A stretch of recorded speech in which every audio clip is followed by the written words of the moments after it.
I'm very picky, okay? I can really, really enjoy a book and still only slap it with a 4 stars. 5 stars, it just has to speak to me. You know what I mean? Hey, what's up you guys? It's Avery and welcome back to my channel. For those of you who have never been here before, welcome. I hope you enjoy your stay. Since we are nearing the end of the year, I thought that today would be a great video to do a bit of a wrap up of this year, but specifically a positive wrap up where I'm talking about all of my favorite books that I read this year. So I'm just going to be going through my Goodreads and talking about all the books that I gave 5 stars to. So there are a lot of other books that I really enjoyed that I gave 4 stars to, but today I'm just talking about my 5-star reads because these ones are just the top level, top tier books that I loved. Stay tuned to the end of this video to find out how you can enter a giveaway to win one of these favorite books of mine from this year. That's pretty much it. So without further ado, let's just get into me talking about my favorite books of 2021. So the first book that I actually read this year, which is crazy because it feels like a million years ago that I read this, was Sense and Sensibility by Jane Austen. Reading this book is really what got me on my Jane Austen kick. And I started reading this book because I love the Sense and Sensibility movie.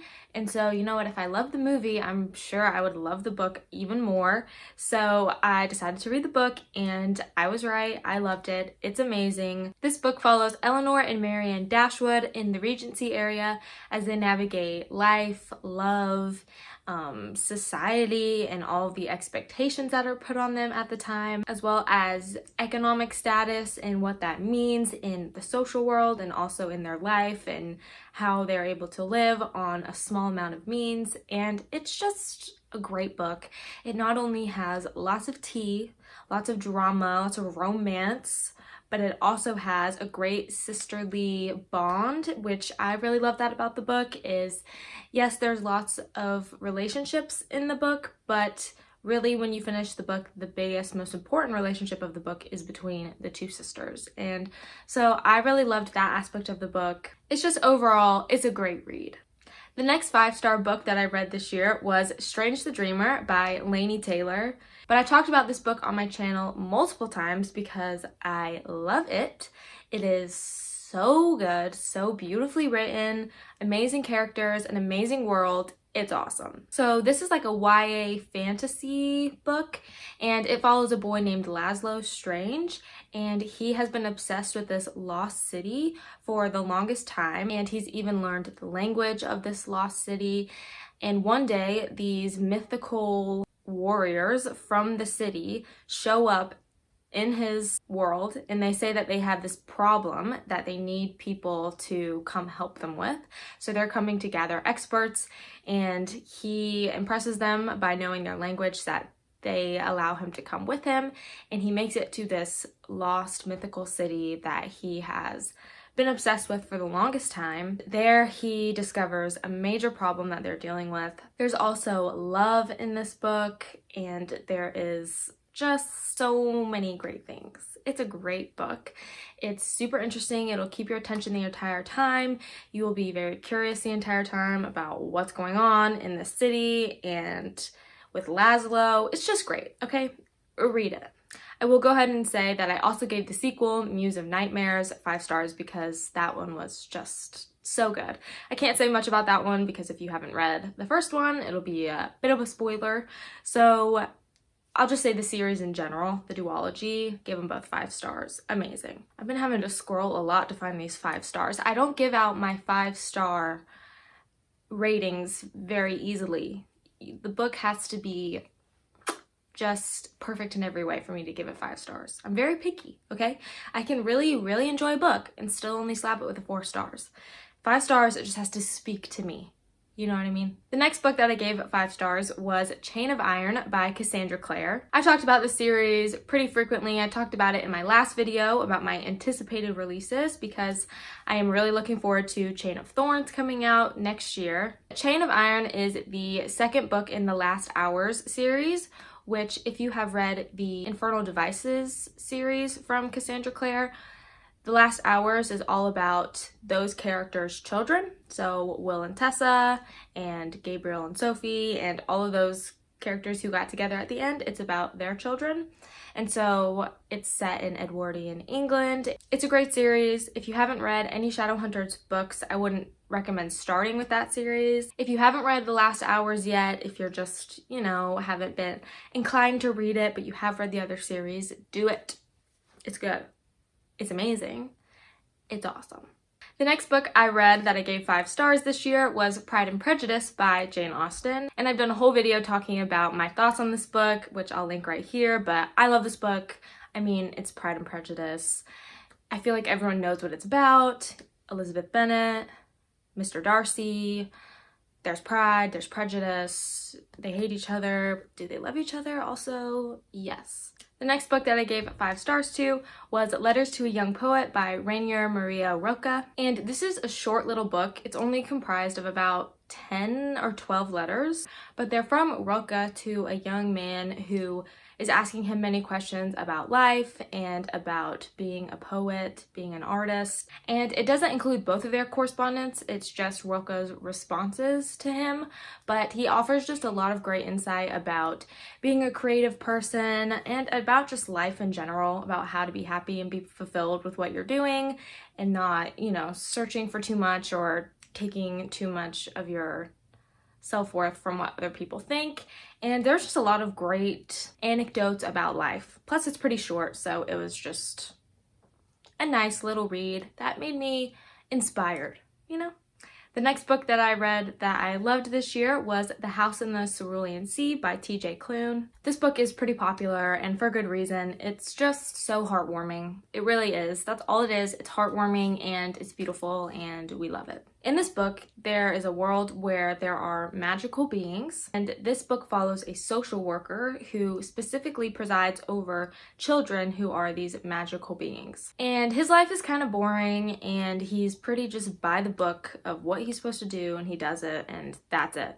So he gets sent to this very special house kind of out in the middle of nowhere on this big cliff on this island where there are kids housed that are said to be extremely dangerous. So they're kind of in this secluded house. So he's going to kind of check up on them and report back to his superiors about what's going on in the house. And he's pretty rough around the edges, but all these hilariously different, crazy little kids warm his cold, cold heart. And it's just adorable. It's an adorable story, and it's just gonna make you laugh and it'll make you cry. There's also a bit of romance between him and the caretaker of the children, Arthur, and they have a great little romance as well. And it's such a great story. It's so heartwarming. It's just a fun read. Not too heavy, The next book that I read this year that I gave 5 stars to was The Silent Patient by Alex Michaelides. And like I said, I've talked about this book a lot on my channel this year because it's really good, really interesting. It's a thriller about this psychologist who is really interested in this woman who one day shot her husband in the head a few times and then never spoke a word again. So she's in this mental facility for criminally insane people, and he gets a job at the facility because he's really interested in getting her to talk again and figure out what actually happened. And the story is really interesting because it follows the woman as well as the therapist, Theo, and what he's dealing with in his life and what the silent patient was dealing with before everything happened. And it all comes together at the end, and it's a crazy ending. It's a great ending and really kind of one of the most shocking books that I read this year, and I really enjoyed it. So if that sounds up your alley, then definitely give that a try. The next book that I read this year that I gave 5 stars was Persuasion by Jane Austen, and I promise not all of Jane Austen's novels are going to be on this list. I haven't read all of her novels. I still have Emma and Mansfield Park to get to, but I read Persuasion this year and I really liked it because it was unlike the other Jane Austen books that I had read. Anne as a heroine is unlike her other heroines, and it's really kind of about how people can persuade you to make choices that will ultimately make you unhappy and how you have to really be in control of your own life but it was hard back during this period because, you know, women were forced to make decisions about love and about life that had to do with money or status and not really what they wanted, and they didn't always get to follow their own heart. So it's about a girl named Anne who was pulled away from the love of her life, Captain Wentworth, when she was young, and it follows them years later, meeting again and dealing with still being in love with each other, but Wentworth was really upset and angry with her for breaking it off with them, and it just deals with their relationship years later. And, you know, we are just rooting for Anne to get her happily ever after because she hasn't gotten it yet and she deserves it. And then right after that, I read Lady Susan, also by Jane Austen, which is more of a novella than a full-blown novel, and this story is hilarious. It's by far the funniest thing by Jane Austen that I've read. The entire thing is just comedic, it's hilarious. Lady Susan in the story is a ridiculous character. I love her. She's such a girl boss, even though she's crazy. But this story is in an epistolary format, so it's between letters, between all the different characters, and it revolves around this woman named Lady Susan, who is trying to secure a marriage for her daughter and trying to secure a marriage for herself and just manipulating people like crazy. It's amazing. Okay, changing it up, the next book that I read this year that I loved and gave 5 stars was Mistborn by Brandon Sanderson. And I also made a whole video about this book, but this was really one of my first experiences with a fantasy series, and I really enjoyed this book. The whole concept of the book and the world was just really interesting and something that I had never really read before, and so I really enjoyed Mistborn. I made a whole video about it that you can watch if you want to know more of my thoughts on Mistborn, but if you really like fantasy and you haven't read this series, I definitely recommend it because it's unlike anything that I've ever read before, and I really enjoyed it. The next book I read that I gave 5 stars was Jane Austen Ruined My Life by Beth Patillo, and I talked about this in a video recently, but I really enjoyed this book because this book kind of got me out of a reading slump. I've been reading books that I just have been giving like 3 stars and just weren't really interesting for me. And this one was great because it picked up from the very first page. She was doing stuff was happening, and I've really learned about myself this year that I really like plot-driven books, and it kind of blows my mind that other people don't always like that.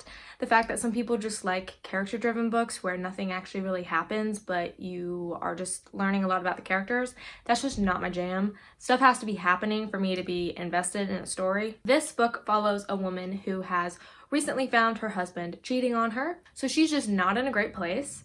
And she gets this message from this woman in England that she has some undiscovered letters from Jane Austen. So she doesn't really have anything left to lose, so she flies to London and basically spends this book going on a fun little scavenger hunt. She has 2 love interests during the book, and it's just a great mix of kind of adventure and love. And if you are a fan of Jane Austen, it's fun reading about her going on this little scavenger hunt, trying to figure out something about Jane Austen's life. The next book that I read this year that I loved was The Cruel Prince by Holly Black, and I actually did a whole reading vlog about this, so you can watch that here. There's also cows in that video, just cuz. I'd also been going through a reading slump when I read this one, so this one was just fun and interesting. I really liked Jude as the main character in this book. She's just kind of out for blood and out to get what she wants, and I was like, girl boss. So check out the vlog if you are interested in seeing my thoughts about this book, but it was great because it's a classic. Loved it. And I can't wait to read the rest of the series. We are nearing the end. I have 2 more books to talk about. So the next book that I loved this year was The Starless Sea by Erin Morgenstern. As I was reading this book, I was so sucked in by it.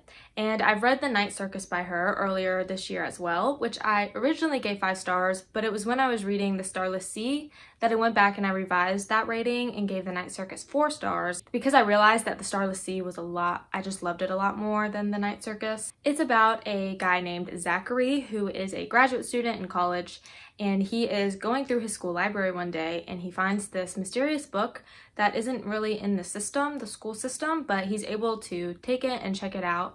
And he's reading all of these stories and he stumbles upon a story about himself from when he was a child. And obviously he's shook. He doesn't know what to do. He hides in his closet for a little bit because what do you do when you're reading a mysterious book and you read a scene from your life? But he decides he wants to find out more about this book and what's going on.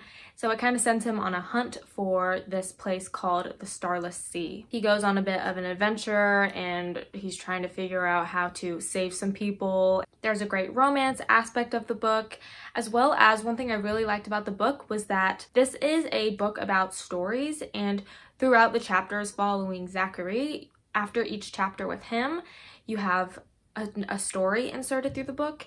And all of these little stories by themselves are really interesting, and I loved reading those stories.